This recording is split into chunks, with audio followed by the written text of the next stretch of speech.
Okay, hopefully you saw the first video. A lot of just exploring, but Mike really wants to try to at least tap the tail, get as close to an alligator as you can, and probably run away. So we'll see what happens. But we're down here at the Everglades. We're on Alligator Alley, I think they call it. And we're just trying to pull over to the side in the canals and see what we can find to give Mike this, you know, I think it's one of his bucket list opportunities. So here's the alligator in the background of round 2. This is a much smaller one than that alpha male that Mike found that finally jumped in the water. So we're going to see what else is around here. And yeah, I'm not the crazy one. I'm staying behind this barrier. Mike's the one that has this on his bucket list, and I'm honoring my wife who wants me around a lot longer and all my limbs. So we were talking to a guy that grew up here, and he was a alligator wrestler and would also get those alligators when they went into places where they shouldn't be, and then he would take them out and remove them. And he stopped doing that. He's been bitten quite a few times, but he taught us a lot about alligators.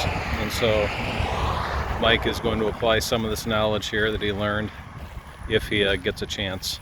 So we'll see what happens. He's getting ready.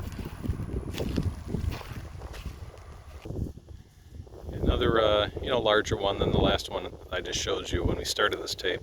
So he's on the hunt still, trying to find one that will come to this side of the shore, because he is smart enough to not want to go on that side of the shore and get in that water. So Mike, why is this one of your bucket list items? Because it's, you don't see a lot of alligators in Chicago. That's it? And it's got a little element of danger. That it does. A little bit. That it does. All right. Well, that's it.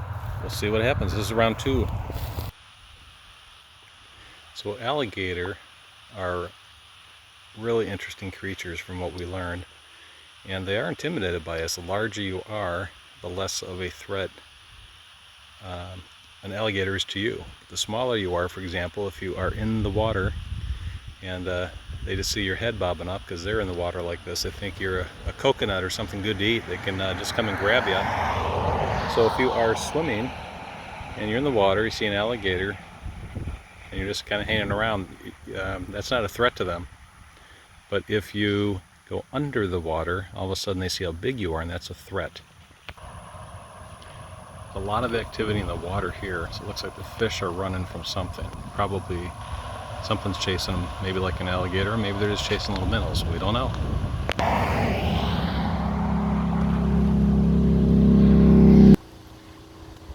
See what's happening now. There are a lot of alligator gar in here, and there's a lot of minnows that are coming.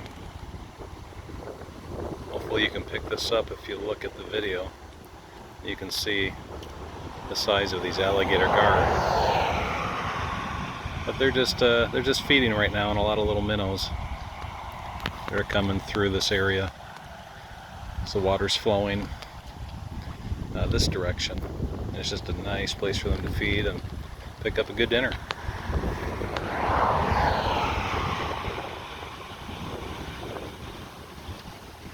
Mike is still looking for his opportunity.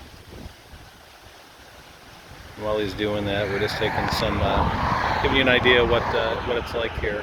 These canals, most people just drive by, never stop to see. We did see a lot of people that pulled over like we did, that are fishing. Not sure what they're fishing for. Probably not these gar.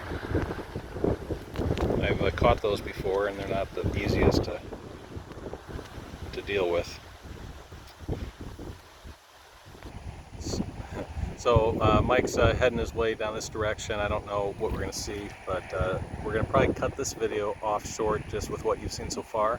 Probably go to number 3. If we can't find one here, we'll just keep driving a little bit, pull over again, and see what we can find.